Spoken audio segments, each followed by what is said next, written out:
Well, see, we never had many theater doings down home at Funkin' Center. While there was a troupe come to our town last winter, we would let 'em have the Opry House to show in, only it was winter time and the Opry was full of hay just then, so we couldn't very well let 'em have it. Well, they busted up in our town, left a lot of plunder behind 'em. There's a big fiddle out in the hen house now. Nobody can play on it. Ezra Hoskins tuned it up, but he couldn't hold it under his chin. Well, sure, I just calculated while I was down in New York, I was going to see a regular first-class theater. Well, I went up to one of the Opries, and I did have the doggonedest time of getting into it. I bought a ticket to the feller what was selling them, and I handed it to the feller what was taking them in, and that darn cuss just took and tore it right in two. I knowed I couldn't get in on the little piece what he left me, so I bought another one. Well, they let me in on that, and I got sat down, got to looking at it, and it was the prettiest thing I ever laid my two eyes on. They had a painting on exhibition. It was a painting of some foreign land. Asbestos, I think, was the name of the country.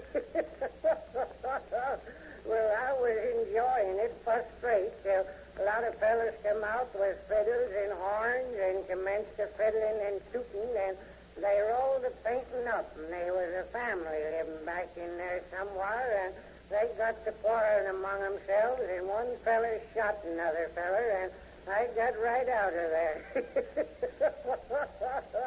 I wasn't going to stay there and be subpoenaed as a witness on any shooting scrape. While I had good time going to them theaters down there in New York, I went to see one play 8 different times.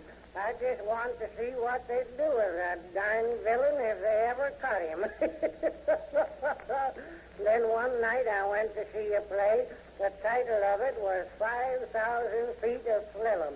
Well, that was a pretty good play, but I sat so far back I couldn't hear just what they were saying. Well, Deacon Witherspoon told me when I left home there was a play down there in New York he wanted me to go and see, and when I got back home to tell him all about it, he said it was a play taken right out of the scripture. That portion of it where a gal by the name of Salome was dancing before King Herod while I went to see it. I ain't told the deacon yet, and I don't believe I will. Program said Salome would dance with 7 veils. Well, she might have had 'em once. She didn't have 'em the day I was there. Well, we did have a little doings down home. The school teacher got all the big gals and dressed them up to look like planets. He had one gal to represent the sun, another for the moon, and one for Mars, and another one for Jupiter, and it was getting along first rate. Besides, Jenkins inspired it all. He went out and got a colored gal, and he wanted to set her between the sun and the moon and make an eclipse.